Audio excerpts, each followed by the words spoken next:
Assalamu alaikum. Yeah, yeah, yeah, yeah. asalaamu calaykum waraxmatullaahi wabarakaatu. waa walaashin saabira soo dhawaada walaalayaal meel walba joogtaan. Maanta walaalayaal waxaan ka hadlaynaa stresska. yacni stresska marka muxuu yahay, see loo daweyn karaa, intee buu yacni la dhib leeyahay. marka sidaan u ognahayba stressku waxyaalo badan buu ku yimaadaa oo qofka lasoo kulma, ama xaalad xanuun ha noqoto, ama xaalad murugo ha noqoto, ama xaalad qofka waxyaalihii hawshii oo ka tiro badatay, ama noloshii iska yar adkaatay, waxaasoo dhan ha noqoto. marka stressku dhowr nooc buu ku yimaadaa, laakiin maanta waxaan ka hadlaynaa waxay tahay sidii aan iskaga daweyn lahayn ama aan isu caawin lahayn inaan iska kala yareyno stresska. marka ugu horeysa horta walaalayaal, waxaa fiican qofka stress hadduu hayo ama uu iska dareemo in stress uu hayo, inuu ilaahay subxaana watacaala u noqdo oo kow ka bilaabo inuu adkaartiisa iyo ducooyinkiisa mar walbaba akhristo.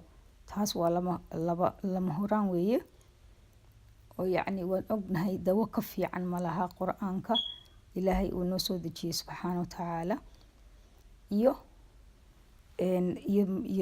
ducooyinku inay aada muhiim u yihiin. wax walba kugu yimaada haddii aad alla isku xidhid, waxa weeye waxaan rumaysanahay inaad ka caafimaadaysid qofkii alla isku xidhaa. marka qofku markuu ducooyinkiisa iyo qur-aankiisa akhristo oo ilaahay baryo inuu ka kaxeeyo stresska iyo waxyaalahan ku haya, siyaabo kalena uu isku caawin karaa isagoo taa sameynaya oo u fududeynaysa inuu stresskii ka kala yiraahdo. marka siyaabahaas dabiiciga maxay yihiin? yacni saan u ognahayba,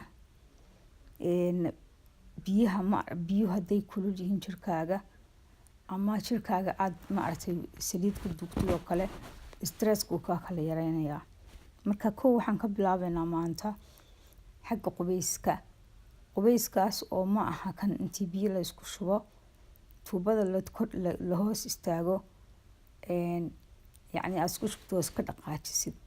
waxaad u baahan tahay stresskan kusoo gaadhay oo muddo badan ku hayay, tuubada yara biyaha isku shubtid kaama dhaqayso ama kaama tirtirayso. marka waxaad u baahan tahay walaal in aad wax la yiraahdo baadka ama musqusha aad biyo ka buuxsatid baadkeeda, adigoo ku darsanaysa yacni daawaad ama oil, saliido essential oil la yiraahdo, oo yacni ama caraf leh ama kuwa natural ah baad soo iibsan kartaa. baadkii baad buuxsanaysaa, biyaad ka buuxinaysaa. qof walba wuu yaqaanaa baadka sida biyaha looga buuxiyo. marka saliidahaas ayaad soo gadanaysaa, waad ku dhibicsanaysaa qofkii raba sidaa. qofkii kale wuxuu sameyn karaa bahalaha shaambooyinka lagu qubeysto oo kale, ayuu hadduu rabo xumbo inuu biyaha ay biyuhu markay diirimaad noqdaan oo ay jirkiisa intay qaadan karta ay tahay, baad shaambadii qubeyska ku dushwanaysaa. qofku hadduu rabo xoogaa inuu iska dhex fadhiyo oo meeshaas iskaga nasto, waad sameyn kartaa taas. marka taasina aada bay kuu caawinaysaa. markaad arrinkaas sameysid, waxaad sameynaysaa saliido ayaad soo iibsanaysaa. saliidaha jirka lagu masaajeeyo oo badanaaba dukaamada Bath and Body Works laga iibsado, ama dukaamada meelaha kareemada lagu gado. waad weydiinaysaa kuwa gada, waxaad leedahay waxaan u baahanahay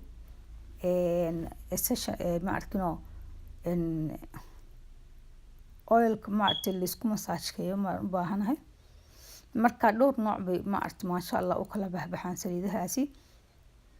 saliidaha waxaa ku jira qaar lavender ah, qaar waxaa ku jira gingerka sanjabiil laga sameeyey oo kale, iyo laysku daray iyo sonkorta brownka ah. maasha Allah, carabtooda aad yaabisid. markaad baadkii kasoo baxdid oo aad maaragtay cabaar ku jirtid musqushii baadkii dhex fadhiisatid maasha allah. haddaadan intaa rabinna ma arkinoo baadka intaadan soo dhamaysanin mar kale waxaad waad kala bedelaysaa. maalin walbaba isku baad ha samaysan haddaa rabtid. maalin waxaad samaynaysaa cusbooyinka loogu talagalay ee baadka ah Epsom oilka yani layiraahdo Epsom saltiga cusbada aan waxba ku yeelin baad ku dhex shubanaysaa. daalka iyo bararka iyo xanuunka oo dhan bay relax bay kaa dhigaysaa iyaduna. yani aad bay u badan yihiin waxyaalaha la isticmaalo runtii. marka pointigayga waxay tahay in uu qofkii dareemo relax uu dareemo, inuu dareemo inay wax iska bedeleen, inuu dareemo maaragtay isaga dhan qofkii wuxuu ilaawayaa wixii dhan stresskii ayaa ka degaya.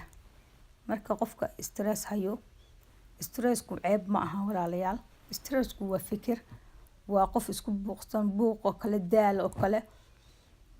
qofka maanta oo dhan guriga hooyada ka shaqeynaysa oo kale ama aabba shaqo jira stress wuu iska imaanaya because jirkiibaa wax tiro badan qabanaya, hawl badan qabanaya. marka stressku ceeb maaha.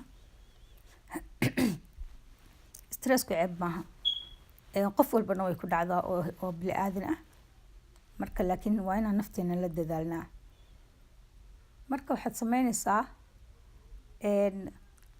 markaad baadkii kasoo baxdid oo aad ama shaambooyinkii maaragtay xumbo lahaa isticmaashid, ama aad maaragtay cusbadii isticmaashid, ama dadka qaarkood khalbayba xataa ku shubtaan oo ay isticmaalaan. waad iska dhaqaysaa urtiisa. marka dambe markaad iska dhaqdid oo haddaad rabtid shaambada hadhow iskaga dhaq. shaambada waxaan ka hadlayaa loogu talagalay meesha baadka. baad waxaad soo qaadanaysaa saliidahan aan idin sheegay oo maaragtay lavender kale oo ginger iyo ma arkin oo laga sameeyay sinjibiish carafta leh oo leh maaragtay pepperminti leh. aad bay u badan yihiin maasha allah tabaaraka allah.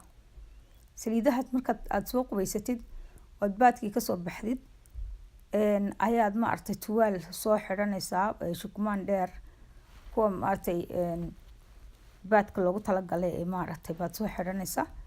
hadhowtana si fiican baad saliidda isku marinaysaa. markaad seexanaysid oo kale baad saa samaynaysaa.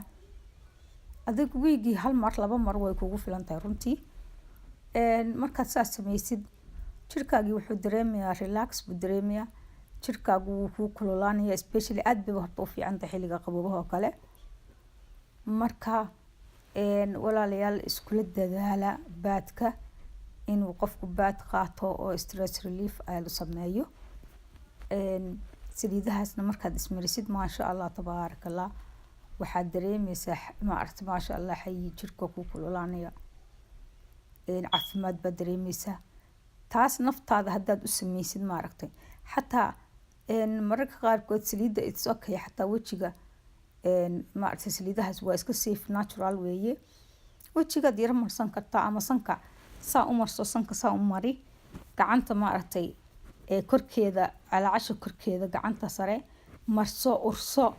adiga dhan markaasaa u ursatid runtii waxaad u malaysaaba inaa maaragtay waxbaasaa kaaga kacaya maskaxdaada. aad bay maaragtay ugu fiican tahay oo maskaxda u dejisaa oo maaragtay ay waxtar fiican u leedahay. marka walaalahayga waxaan idinku gubaabinayaa inaad ka war doontaan baadka, inaad ka war doontaan qubayska baadka ah, inaad ka war doontaan baan idinku maaragtay idinkula talin lahaa. insha allah maanta intaasaan idiin soo bandhigay. haddii aad nagu cusub tahay walaal subscribe noo samee oo thumbs up iyo comment below. haddaad horey noola joogtayna sidoo kale thumbs up iyo comment. insha allah waadna ku mahadsantihiin mar walba aad maaragtay nagu xiran tihiin. soona dhawaada intiina cusub. wassalaamu calaykum waraxmatullaahi wabarakaatu.